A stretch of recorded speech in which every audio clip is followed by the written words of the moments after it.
ஒரு ஆத்மா மனதிலும் யாசன் பரிசுத்தாவின் அபிஷேகத்தை பெற்ற உடனே இதுக்குரிய கிறிஸ்துவின் நிறைவான ரட்சிப்பை அடையவே முடியாதுங்க. அது சபையில் அவர்களை சேர்த்து அப்போஸ்தலர் 47 படி சேர்த்து நீங்க எபேசியர் 4ஆம் அதிகாரம் 11-12 வசனம் வாசிங்களேன். மேலும் நாம் அனைவரும் தேவனுடைய குமாரனை பற்றும் விசுவாசத்திலும் அறிவிலும் ஒருமைப்பட்டவர்களாகி கிறிஸ்துவினுடைய நிறைவான வளர்ச்சியின் அளவுக்கு தக்க பூர்ண புருஷராகும் வரைக்கும் பரிசுத்தவான்கள் சீர்பொருந்தும் பொருட்டு சுவிசேஷ ஊழியத்தின் வேலைக்காகவும் கிறிஸ்துவின் சரீரமாகிய சபையானது பக்தி விருத்தி அடைவதற்காகவும் அவர் சிலரை அப்போஸ்தலராகவும் சிலரை தீர்க்கதரிசிகளாகவும் சிலரை சுவிசேஷகராகவும் சிலரை மேய்ப்பராகவும் போதகராகவும் ஏற்படுத்தினார். நாம் இனி குழந்தைகளாக இராமல் மனுஷருடைய சூதும் வஞ்சிக்கிறதற்கு ஏதுவான தந்திரமுள்ள போதகமாகிய பலவித காற்றினாலே அலைகளைப் போல அடிபட்டு அலைகிறவர்களாக இராமல் அன்புடன் சத்தியத்தை கைக்கொண்டு தலையாகிய கிறிஸ்துவுக்குள் எல்லாவற்றிலையும் நாம் வளர்கிறவர்களாய் இருக்கும்படியாக அப்படி செய்தார். தொடர்ந்து வாசிக்கிற அந்த அதிகாரத்திலே நீங்கள் குழந்தைகள் போல பால் உண்கிறவர்களாயிராமல் பலமான ஆகாரத்தை புசிக்கலாயிருங்கள் சொல்லுகிறார். அப்போ ஒரு ஆத்துமா இயேசு ஏற்றுக்கொள்ளுது என்றால் ஞானஸ்நானம் பெற்ற உடனே இன்னைக்கு பல சபையில் சொல்றாங்க நீங்க ரட்சிக்கப்பட்டுங்க அப்படின்னா பாவம் அறிக்கை செய்து ஞானஸ்நானம் பெற்று பரிசுத்த ஆவியின் அபிஷேகத்தை பெற்று சபைக்கு வந்துருங்க நீ சீன் போயிருங்க சொல்ற மகா தவறான உபதேசங்க. அது சபையின் அங்கமாக சேர்த்து கொள்ளப்பட்டார்களே தவிர அவர்கள் பரிபூர்ண பரிசுத்தத்தை பூர்ண ரட்சிப்பை அவங்க அடையல. அது குறிந்த அந்த ரட்சிப்பு எவர்களுக்கு இந்த வைக்கப்பட்டது என்றால் நான் வாசித்து பாருங்களேன். எபிரேயர் 9:28 தமக்காக காத்து கொண்டிருக்கிறவர்களுக்கு ரட்சிப்பை அருளும்படி இரண்டாம் விசை பாவம் இல்லாமல் தரிசனம் அவங்களுக்கு தான் ஒரு தரிசனம் ஆவார்.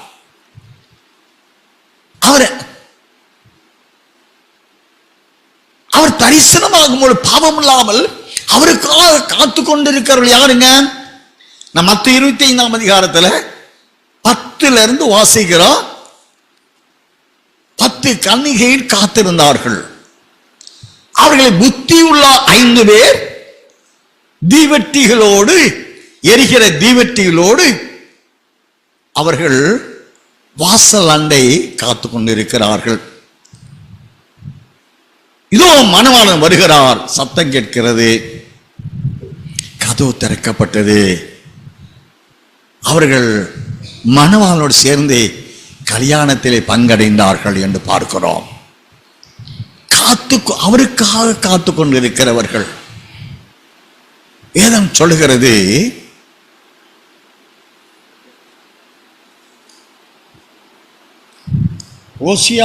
ஓசியா தீர்க்கதரிசி புஸ்தகம் 3ஆம் அதிகாரம் 9-3 வசனம் வாசிங்களேன். பின்பு கர்த்தர் என்னை நோக்கி அந்நிய தேவர்களை மதித்து திராட்சரசம் உள்ள பாத்திரங்களை விரும்புகிறவர்களான இஸ்ரவேல் புத்திரர் பேரில் கர்த்தர் வைத்திருக்கிற அன்புக்கு ஒப்பாக நீ இன்னும் போய் தன் நேசரால் நேசிக்கப்பட்டவளும் விபச்சாரியுமான ஒரு ஸ்திரீயை நேசித்துக்கொள் என்று சொன்னார்.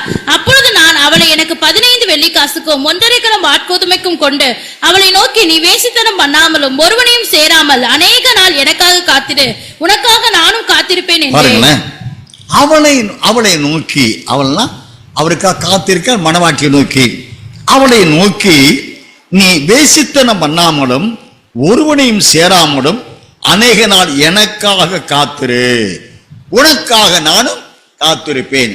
அப்போ மணவாளனை சந்திக்க எவர்கள் காத்திருக்கும்படி அழைக்கப்படுகிறார்களோ அவர்களுக்காகவே அவர் பாவம் இல்லாமல் தரிசனமாக போகிறார். அவர்களுக்குத்தான் பூர்ண ரட்சிப்பை அவர்களுக்கு இரண்டாம் விசை பாவம் இல்லாமல் தரிசனமாவது நோக்கம் என்ன? அவர்களுக்கு ரட்சிப்பை அருளும்படி ரட்சிப்பை கொடுக்கும்படி. ஓசியா 3ஆம் அதிகாரம் 3ஆம் வசனத்தில் சொல்லப்பட்ட நீ எனக்காக காத்திரு, நீ வேசித்தனம் பண்ணாத அப்படின்னா இருமணம் கொண்ட வாழ்க்கை வாழாத, ஒருவனையும் சேராத, சாத்தானையும் 61 பாவங்களையும் சேர்ந்த வாழ்க்கை வாழாத, நீ வேசித்தனம் பண்ணால் இருமணம் கொண்ட வாழ்க்கை, உலக நேசமும் உன்னத நேசத்துக்கு இடம் கொடுக்காத. இரண்டாவது, ஒருவனை சார்ந்த வாழ்க்கை வாழ, ஏசப்பா மாத்திரம் சார்ந்து வாழு. பேசிய சகல பாவ அருவருப்பான பாவங்களோடு அப்படின்னா அதனுடைய வாசஸ்தலதுங்க. சாத்தானின் வேசித்தனத்தின் வாசஸ்தலம், அருவருப்பான வாசஸ்தலம் எதுங்க அவனுக்கு? நம் சரீரம் தான். சரீர சிந்தையோடு வாழாத. மாம்ச சிந்தை மரணம். நீ சரீர சிந்தையோடு இந்த பாவ மனுஷனை சார்ந்து நீ வாழாத. அவனோடு ஒன்றித்து போகாத, அவனோடு ஒருமனப்பட்டு போகாத. அவன் உலகத்தான். பிசாசுடைய 61 பாவங்களுடைய குடியிருப்பு இதுதான். அவனோடு சேராத, அவனோடு எந்த ஒரு ஒட்டு ஒழுகலான வாழ்க்கை வாழாத. வாழ்ந்த உடனே மரணம் தான். இவங்க எங்க பிரித்து எடுக்கப்பட்டாங்க? நீங்க ஓசியா 3:1-2 வாசிங்களேன். பின்பு கர்த்தர் என்னை நோக்கி, அந்நிய தேவர்களை மதித்து திராட்சரசம் உள்ள பாத்திரங்களை விரும்புகிறவர்களான இஸ்ரவேல் புத்திரர் பேரில் கர்த்தர் வைத்திருக்கிற அன்புக்கு ஒப்பாக நீ இன்னும் போய் தன் நேசரால் நேசிக்கப்பட்டவளும் உபச்சாரியமான ஒரு ஸ்திரீயை நேசித்துக்கொள் என்று சொன்னார். அப்பொழுது நான் அவளை எனக்கு 15 வெள்ளிக்காசுக்கும் 1.5 கலம் வாட்கோதுமைக்கும் கொண்டு. இந்த அவருக்காக காத்து கொண்டிருக்கும்படி நீ எனக்காக காத்து கொண்டிரு, நீ எனக்காக காத்துரு, உனக்காக நானும் காத்திருப்பேன். இந்த மென்மையான சிலாக்கியம் யாருக்கு என்றால் 1 வசனம் சொல்றாருங்க. கர்த்தர் என்னை நோக்கி அந்நிய தேவரை மதித்து திராட்சை ரசமுள்ள பாத்திரம் விரும்புகிறான இஸ்ரவேல் புத்திரரின் மேல் அவங்க விக்கிரத்தை வழிபட்டும், அவங்க மதுவான வெறி கொண்டும், அவர் வேசித்தன வாழ்க்கை இந்த இஸ்ரவேல் ஜனங்கள் வாழ்ந்தாலும் கூட நான் அவர்களை தண்டிச்சனை தவிர அவள் புறம்பாக்கி விடல. நான் அவர்களை நேசிக்கத்தான் செய்தேன். அவர்களுடைய ரட்சிப்புக்கும் அவர்களுடைய மீட்புக்கும் நான் ஒரு வேலை வைத்திருக்கிறேன். நீ வாசிங்க. அப்பொழுது நான் அவளை எனக்கு 15 வெள்ளிக்காசு. இருப்பா. ரோமர் 11 27-28 வாசிங்க. நான் அவர்களுடைய பாவங்களை நீக்கும் போது இதுவே நான் அவர்களுடனே செய்யும் உடன்படிக்கை என்றும் எழுதியிருக்கிறது. அதுக்கு முன்னாடி வாசிங்களேன். இந்த பிரகாரம் இஸ்ரவேலர் எல்லாரும் ரட்சிக்கப்படுவார்கள்.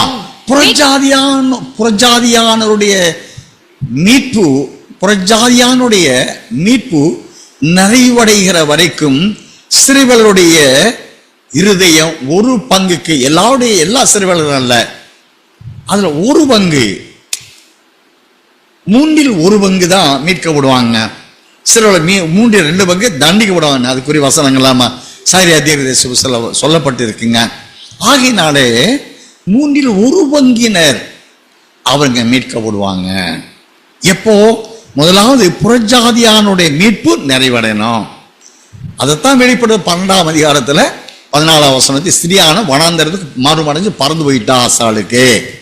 அதன் பிறகு அந்தி கிறிஸ்துவின் பின்முன்னர் ஆண்டு காலத்துல தான் சிறைவலருடைய மீட்புக்கான மகாபுத்திர காலத்துல எலியா ஏனோக் என்ற 2 பரிசுத்தவான்களை கொண்டு அவர்கள் 1,44,000 பேர் மட்டுமே முத்திரை போடப்பட்டவர்களாய் வெளிப்படுத்த 7ஆம் அதிகாரம் 4ஆம் வசனத்தின்படி அவர்கள் மீட்கப்படுகிறார்கள்.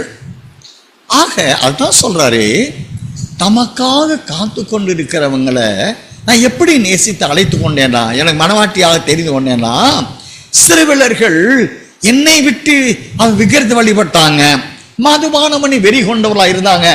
ஆனாலும் கூட நான் அவர்களை மீட்பேன் சொன்னேனே, அவர்களுக்காக நான் மீட்பின் ஒரு வேலை வச்சிருக்கிறேனே, நான் அவர்களை நேசிக்கத்தான் செய்தான் சொல்றாரு. அந்நிய தேவர்களை மதித்து திராட்சரசமுள்ள பாத்திரம் விரும்புகிறான இஸ்ரவேல் புத்திரர் மேல் கர்த்தர் வைத்திருக்க அன்புக்கு ஒப்பாக. அவ்வளவு அக்கிரமணியாய் இஸ்ரவேலர் பண்ணினாலும் கூட அவர்கள் மேலே நான் அன்பு வைத்து அவர்களை நான் நேசிக்கிறேன். அவர்களில் 3/1 நான் மீட்க சித்தம் கொண்டு இருக்கிறேன். அதை போல நீ இன்னும் அதற்கு ஒப்பாக, அந்த அன்புக்கு ஒப்பாக நீ இன்னும் போய், ஓசியா தீர்க்கன்னு சொல்றாரு, நீ இன்னும் போய் தன் நேசரால் நேசிக்கப்பட்டவளும் உபச்சாரியுமான ஒரு ஸ்திரீ நேசித்துக் கொள் என்று சொன்னார். பாருங்க, சிறைவளர்ல எப்படி தான் நேசித்தேனோ அதுபோல உபச்சாரியானவர்கள் அப்படின்னா தேவனற்றவர்கள், பாவம் செய்தவர்கள், விக்கிர வழிபாட்டுக்காரர்கள், பாவத்திலேயே உழண்டு தவிக்கிற தேவனற்ற வாழ்க்கை வாழ்கிற அவங்க தான் விபச்சாரி. இருமனம் கொண்டவர்கள். ஏதோ ஃபார்மாலிட்டி, ஒரு ஃபியர் ஆஃப் காட் இருக்குங்க, தட்ஸ் அவ்வளவுதான். மற்ற உண்மையான தேவ பயம் கிடையாது அவங்களுக்கு. ஆக புறஜாதியானவர்கள் என்று நாம் விளங்கி கொள்ள சொல்லலாம். நீ இன்னும் போய் தன் நேசரால் நேசிக்கப்பட்டவளும் உபச்சாரியவான் ஒரு ஸ்திரியை நேசித்துக்கொள். ஒரு ஸ்திரி தான், ஒரு சபைதான் மணவாளன் சந்திக்க ஆயத்தப்படுகிறது. நீ உலகத்தில் 5891 சபையில் இருக்குங்க. 5891 சபையில் அல்ல. தேவன் எதிர்பார்க்கிறதே ஒரு ஸ்திரியை. ஒரு ஸ்திரியை அவர் நேசிக்கிறார். நீ இன்னும் போய் தன் நேசரால் நேசிக்கப்பட்டவளும் உபச்சாரியமான ஒரு ஸ்திரியை நேசித்துக் கொள் என்று சொன்னார். நான் அவளை எப்படி எனக்கு என் மனவாட்டியாய் என் நேசத்துக்குரியவளை சேர்த்து கொண்டேனா, நான் அவளை எனக்கு 15 வெள்ளிக்காசுக்கு விலைக்கு வாங்கினேன். ஏசப்பா எத்தனை வெள்ளிக்காசுக்கு காட்டி கொடுக்கப்பட்டார்? 30 வெள்ளிக்காசு. நான் அவளை புறஜாதியான பாவமான வாழ்க்கை வாழ்ந்த அவளை எனக்கு மனவாட்டியாக அவளை மனம் திரும்பி எனக்கா காத்திருக்க நான் அவளை கிரயத்துக்கு கொண்டேன். 1 Corinthians 6 அதிகாரம் 19 வசனம் தான் வாசிக்கிறோம்.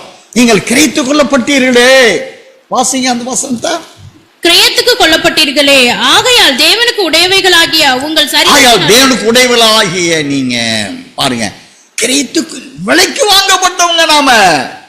அப்போ நாம இயேசுவுக்கு அடிமை, நம் மணவாளனுக்கு அடிமைங்க. அடிமையானவன் சுயாதீனமற்றவன். தன் எஜமானன், தன்னை கொண்டவன், தன்னைக்கு விலைக்கு வாங்கினவன் என்ன சொல்றானோ அதன்படி நடக்கத்தான் இவனுக்கு தகுதி உண்டு. நான் சொல்றாரு, நான் அவளை எனக்கு 15 வெள்ளிக்காசுக்கும் 1.5 களம் வாதுமை கோதுமைக்கும் கொண்டேன். 1.5 களம். 1.5 களம் என்னன்னு தெரியுங்களா?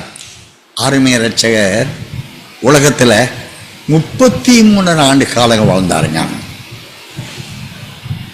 ஒரு களம் ஏறக்குறைய 20 வயசு என்று மதிப்பிடப்படுகிறது. 1.5 களம் என்பது ஏறக்குறைய 30 மரக்கால் 30 அளவை குறிக்கக்கூடியதாக இருக்கிறது. இவர் வாழ்ந்தது 30 வயசு வரைக்கும் நாசரேத்துல வாழ்ந்தார். மீதியுள்ள இறுதி 3 ஆண்டு காலங்கள் பாலஸ்தீனம் முழுவதும் யூதேயா, சமாரியா, கலிலேயா 3 மாநிலங்களில் அவர் சுற்றி திரிந்து சுவிசேஷத்தை அறிவித்தார். ஆக இவர் 1.5 களம் வார் கோதுமை முற்றியது, பூர்ணமானது. ஆக நேசர் தன்னை 1.5 கள கோதுமை மாவுக்கு என்றால் அதனுடைய அடையாளமாக அப்பத்தை புசிக்கிறோம். ஆக 30 வெள்ளிக்காசுக்கு தன்னை கிரயமாக்கி 1.5 கள கோதுமைக்கு தன்னை ஒப்பு கொடுத்து இந்த பூமியில் தான் வாழ்ந்த காலம், மனுக்குல மீட்புக்காக 33 ஆண்டு காலங்கள் வாழ்ந்த அருமைய இரட்சகர், ஜலத்தினாலும் ஆவியினாலும் பிறந்த சபையின் பிள்ளைகளை ரட்சிப்பில் பூர்ணர்களான மனவாட்டியான தகுதி அடைய அவர்களை நான் கிரயத்திற்கு கொண்டேன்.